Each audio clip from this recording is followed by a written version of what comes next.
The Gophers officially filled their final roster spot for the Gophers men's basketball team. Plus, Darius Taylor, historic level running back. I'm going to tell you how special he could be this year. Hey, you are Locked On Golden Gophers. No matter what we're going to do here, we're just going to keep rowing. Your daily podcast on the Minnesota Golden Gophers. However it turns out, we're just going to keep rowing. Part of the Locked On Podcast Network. Your team every day. We're just going to keep rowing, and keep rowing.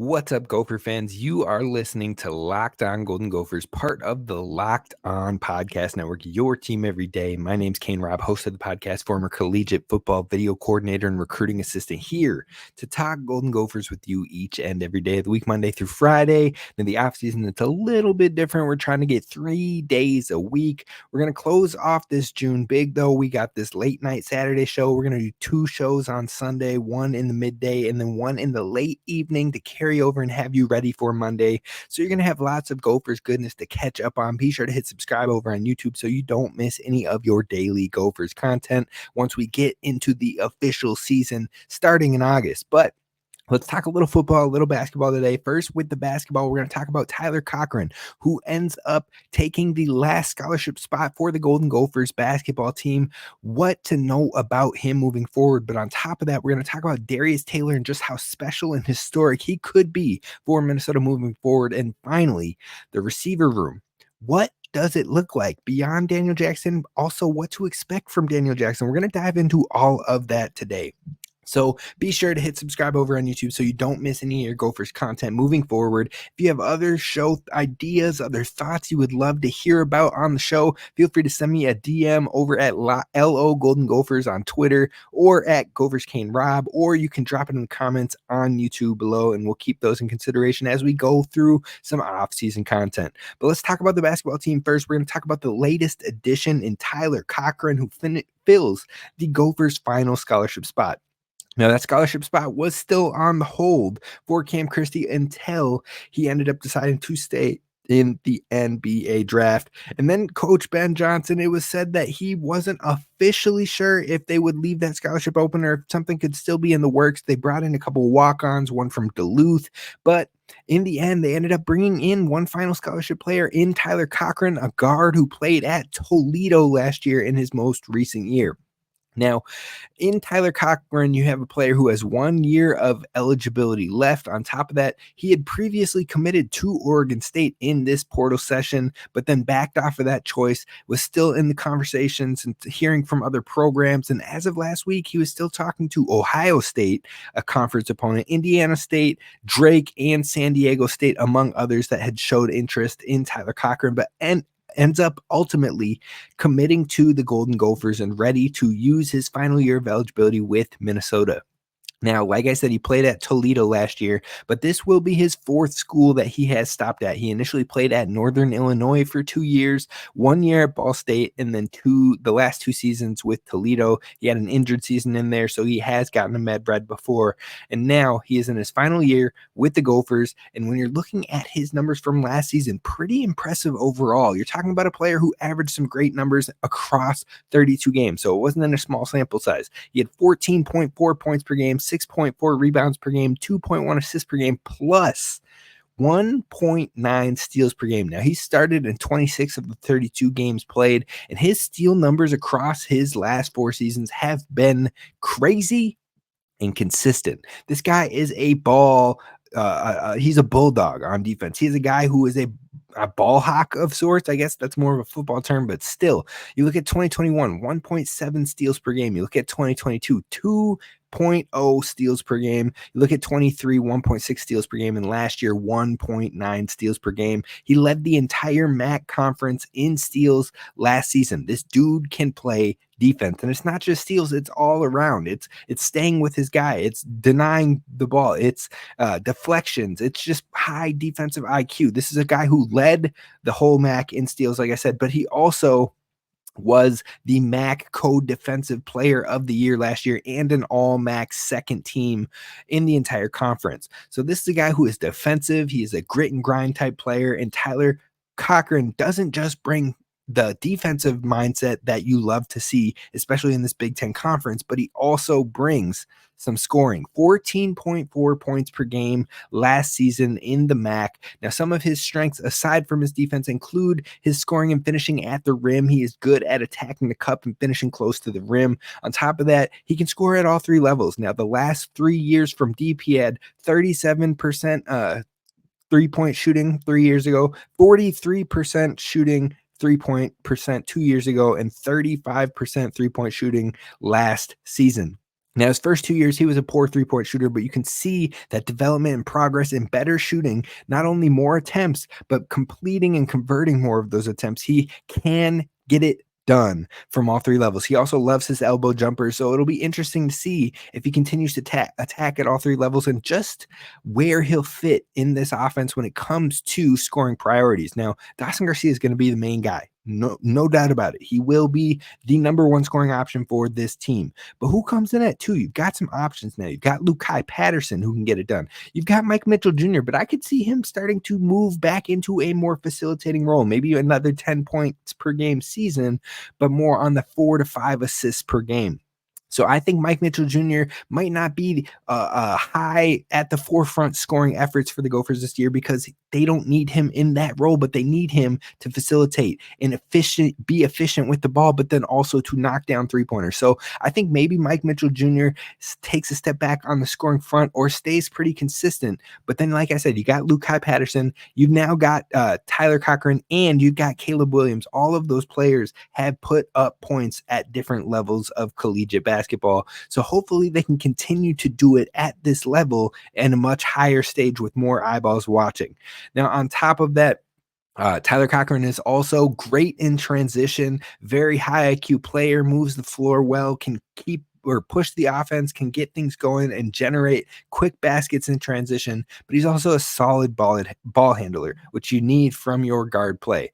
Now, this is an awesome addition for Ben Johnson, in my opinion, especially being this late in the process. Now, I mean, the summer practices have already started about a week or two ago, and now he's going to be thrown into this and trying to play catch up a little bit. But that being said, he is a vet savvy player. This is the 9th senior on this Gophers team. So hopefully that senior IQ can gel really quickly together and help the Gophers put together quick chemistry and then also quick wins in the non-conference. It'll be very interesting to see who the Gophers schedule for their non-conference season this year.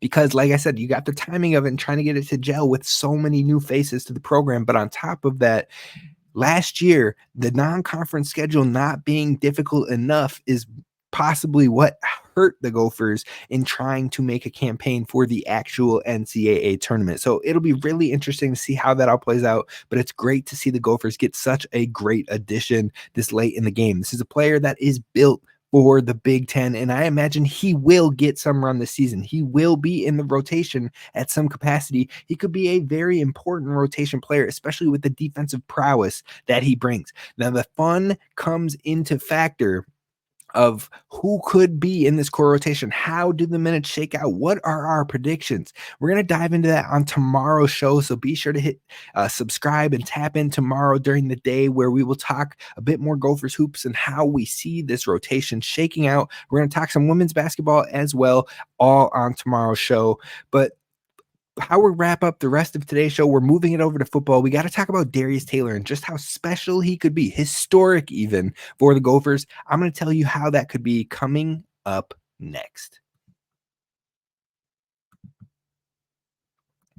First, Gophers fans, you're definitely going to want to tap in with our friends over at FanDuel because FanDuel is America's #1 sportsbook, and this summer FanDuel is hooking up every single one of its customers. All customers will get a boost or a bonus on the daily. That's right. There's something for everyone every day, all summer long. So even though it feels like the sports are winding down, even though it feels like the playoffs of NBA are done, hockey are done, the drafts have been happening, but that doesn't mean you can't get in on the action now, because FanDuel lets you keep sports going whenever you want. All you have to do is open the app and dream up the bets that you're in the mood for. So definitely give it a try. Go to fanduel.com/lockedon and start making the most of your summer. You can start calling your shots with the NFL coming up, with college football coming up. Even if you want to get in on coaching hires, coach firings, or anything that in that space, the MLB is in full swing. You still got golf going strong. You can do it all over at fanduel.com/lockdown. FanDuel, official sports betting partner of Major League Baseball and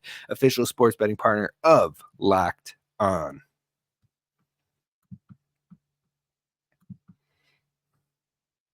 All right, Gophers fans, be sure to go and check out Locked On Minnesota Sports, because we have a 24/7 streaming channel over on YouTube with Locked On Minnesota Sports, covering all things Minnesota sports, from the Timberwolves to the Gophers to the Vikings, Wild, and so much more. You're going to want to tap in there. Plus, we do live reaction shows for football right after the games over there. So you're definitely going to want to give that a look, give it a try, and tap in with myself. Last year, it was myself, Ron Johnson, and Luke as well. So you are going to want to check it out. We dive in on the immediate reactions, the immediate thoughts, the heartbreaks, the satisfactory, the trophy above the head, victory mentality, all of that and more. So definitely hit subscribe over at Locked On Minnesota Sports. But let's talk about Darius Taylor and how special he could be for the Gophers, not only this season, but moving forward. It could be historic, in fact. Now, we've talked about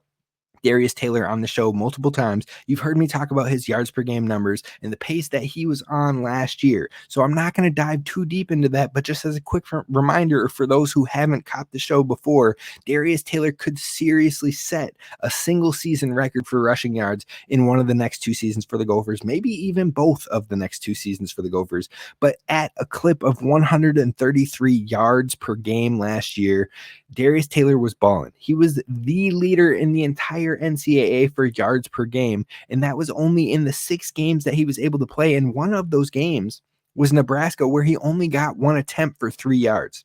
Now you're talking about a player that really shouldn't count as a game against you, but it does against your numbers and your totals and your averages. So even at that clip of 133 yards per game last year with a bowl game, he would have been on track for 1,729 yards with a full season at that number. But that is accounting for no improvement whatsoever. So if you give him just the consistency, he could break the Gopher single season record, which is 1,665 rushing yards. He had that pace last year.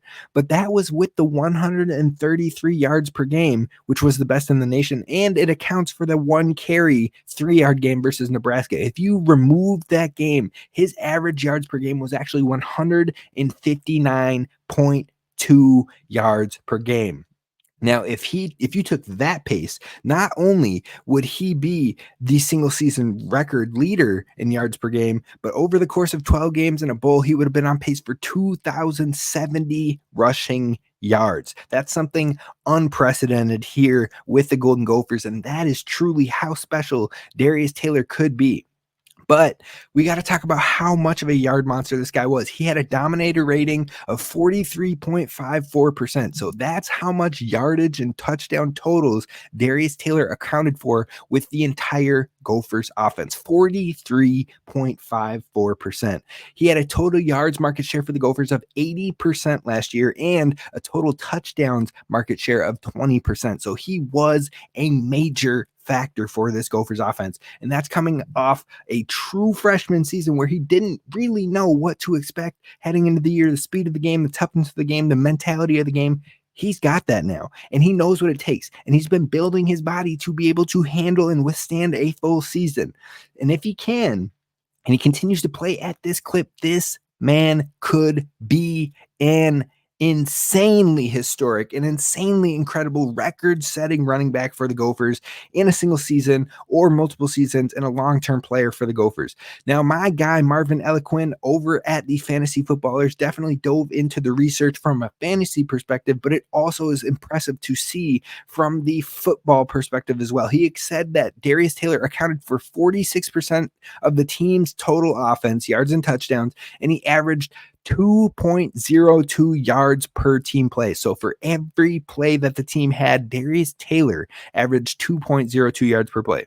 Now, if you look at the Power 5 running backs that were able to exceed 2 yards per play last season alone, you'd have Cody Schrader from Missouri, who was a Doak Walker finalist, Ollie Gordon, who was the Doak Walker Award winner and finalist, and then Jonathan Brooks, who was the highest drafted RB in the NFL draft last season, and Raymond Davis, an eventual draft pick by the Buffalo Bills. Those 4 plus Darius Taylor are the only 5 Power 5 running backs that were able to exceed 2 yards per team play.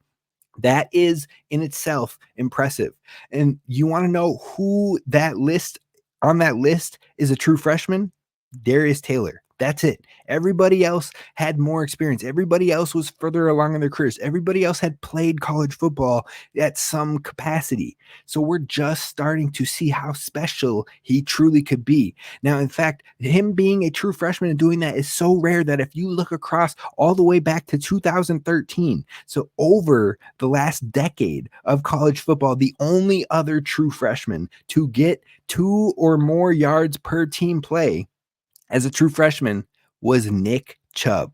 Nick Chubb, who is widely considered one of the best, if not the best, pure rusher in the entire NFL. That is the special type of numbers Darius Taylor is putting up. Now, beyond just the yardage, Darius Taylor has put up other numbers as a true freshman, including a breakaway percentage of 35%, an elusive rating of 95.9, a missed tackles forced of 35 in those 6 games, which is 5.83 missed tackles forced per game. On top of that, 3.76 yards after contact per attempt, a PFF grade of 87.4 offense, and 84.8 running grade.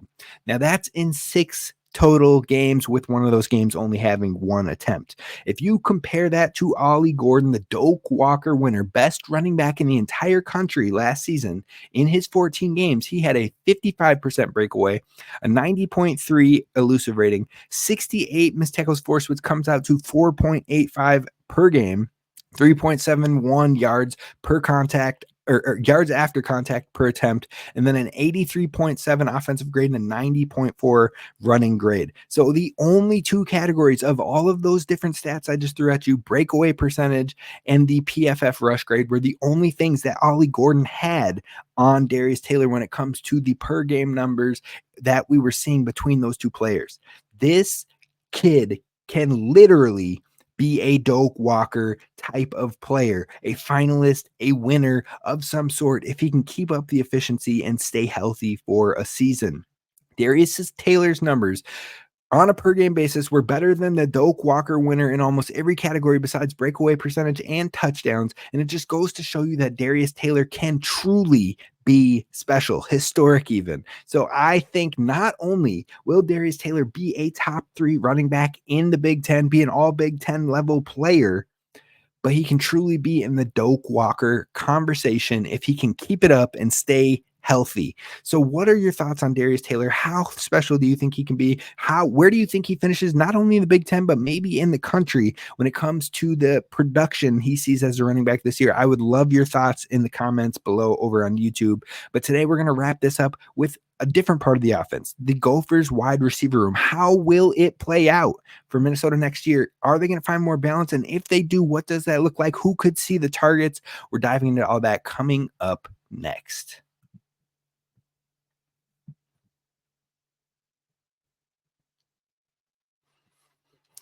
All right, Gophers fans, let's wrap it up by talking about what I am expecting from this Gophers wide receiver room moving forward. Now, we have a new quarterback with a lot of high production, a lot of hope, a lot of touting that we have seen from him in his FCS level of play already. We're looking for him to step in and make that translate to the Power 5 FBS conference level. Now, if he does that, that begs the question of how would this wide receiver room shake out?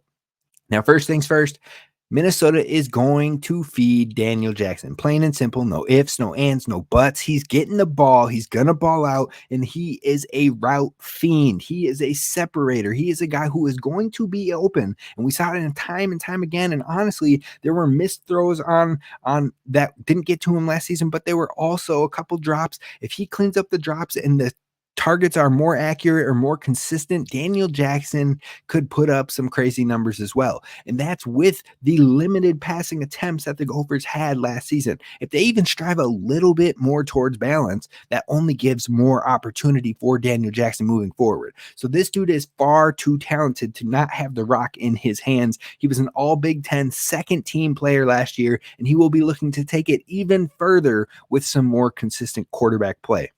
Now, I think Daniel Jackson is going to crack 1,000 receiving yards this season. I think it's going to happen. You can book it on my end. We can revisit at the end of the season. But if he can put up 1,056 yards, which is 56 more than I just said, I think he'll at least crack 1,000. If he gets to 1,056, he will be in the top 3 in receiving yards in Gophers program history. That alone is something really cool to watch, especially coming from Daniel Jackson, who maybe people have slept on or overlooked over the years. Last year was the first year that people really started to give him the love and the credit that he deserved. And hopefully we'll see even more of that as he continues to build and stack on the production. His numbers have only gone up every single year from year to year to year. So he could finish not only as a top 3 receiver in Gophers program history in receiving yards, but with 5 more touchdowns this season, he would be a top 5 receiver in receiving touchdowns in program history as well. So Daniel Jackson is going to ball out. But beyond him, who takes over as the wide receiver 2? I think the logical choices here are probably Le'Meke Brockington or Elijah Spencer.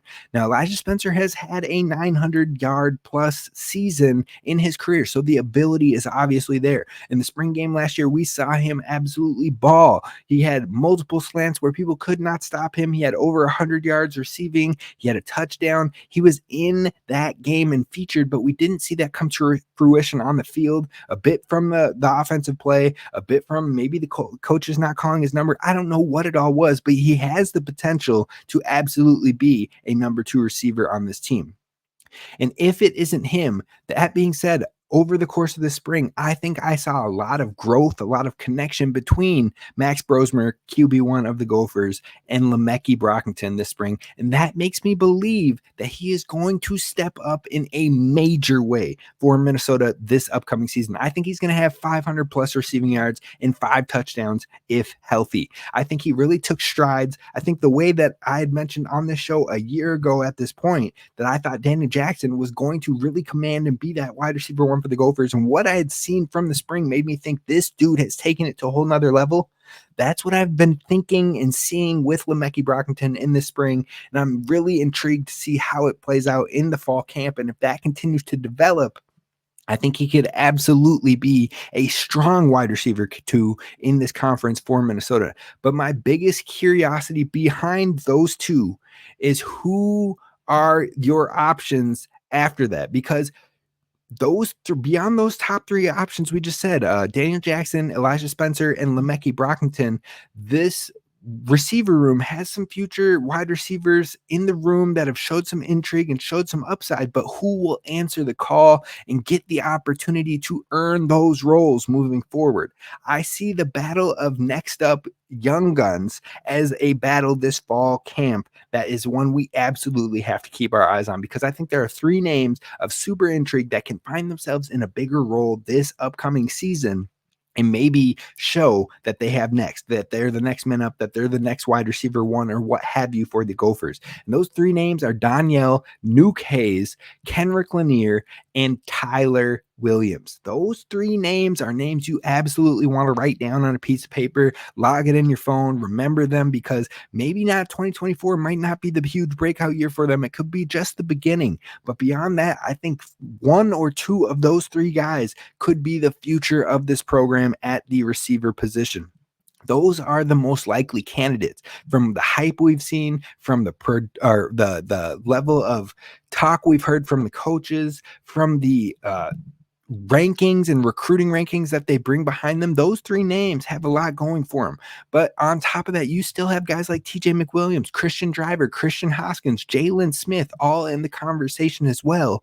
But I'm not sure that they are as close to significant snaps as the big three that I just named as kind of the battle of the young guns to watch in fall camp this fall. So in that grouping of Nuke, of Kenrick Lanier, and of Tyler Williams, I think that's going to be the one I'm really trying to watch intently over this fall, because I think Minnesota is going to rotate some of these wide receivers, possibly more than we have ever seen before, and give some of these young guys opportunities to get their feet wet, kind of like what we saw from Brockington in the 2022 season, of drawing up and scheming things for some of these young guys to create and show that they can handle it in the live game situations, get more comfortable, and then hopefully take on bigger action and bigger command of that room as they progress forward.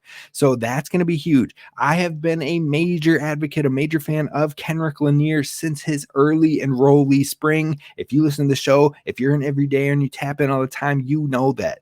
But that being said, I think Nuke Hayes has done a ton to close the gap between those two receivers and could possibly put himself at the top of that list heading into the fall. That's how big of a spring Nuke Hayes had this spring. But most intriguingly to me is Tyler Williams, because he brings something a little different that nobody else in this wide receiver room has, and that's the size. 6'3", 6'4". He is a big wide receiver coming from a world-class program in the Georgia Bulldogs. So if he can step up into that upside that all of those high major schools, all those power schools in Georgia themselves saw as him being the future of their room, if he brings that to Minnesota and helps elevate this wide receiver room that not only brings a huge threat, but it brings something different that this wide receiver room hasn't had in the past few years. So could any of those players maybe take over as a starter this year? That might be a stretch. That might be a reach. That might be something we don't really see, but it would be major long-term for Minnesota if it did indeed happen. Now, I think anything is up for grabs in this wide receiver room space. I imagine the three names, Spencer, Brockington, and Jackson will be the starters. But if any of them gets outworked by one of these younger guys and they step into a bigger role, that could be good for the Gophers down the road in building up this room for the long term, helping spark the hope and the idea for future commits and recruits as well. This wide receiver room is interesting. It has a ton of talent, and it could be very special in the Big Ten. And there's probably a lot of rival fans and Big Ten analysts that'll look at this room and say they only have Daniel Jackson and that's it. But I think that is not looking at the whole picture. That is not doing enough research. That is not looking at the talent that is here. And I think Minnesota could be in a good hands, especially if Max Brosmer can put it all together at the quarterback position. That's going to do it for us on today's show. I hope you enjoyed it. I hope you are getting back into the groove of things, getting ready for the football season to kick off in August. We will be back to 5 days a week, diving into the latest and greatest, the grit and the grind of football. But right now, we're taking a breather. We're warming it back up 3 days a week. So hopefully you'll be tapped in. I will see you next time. We're going to talk tomorrow a little bit about basketball. Row the boat, Sky Mago Gophers, as always, and don't forget to hit subscribe.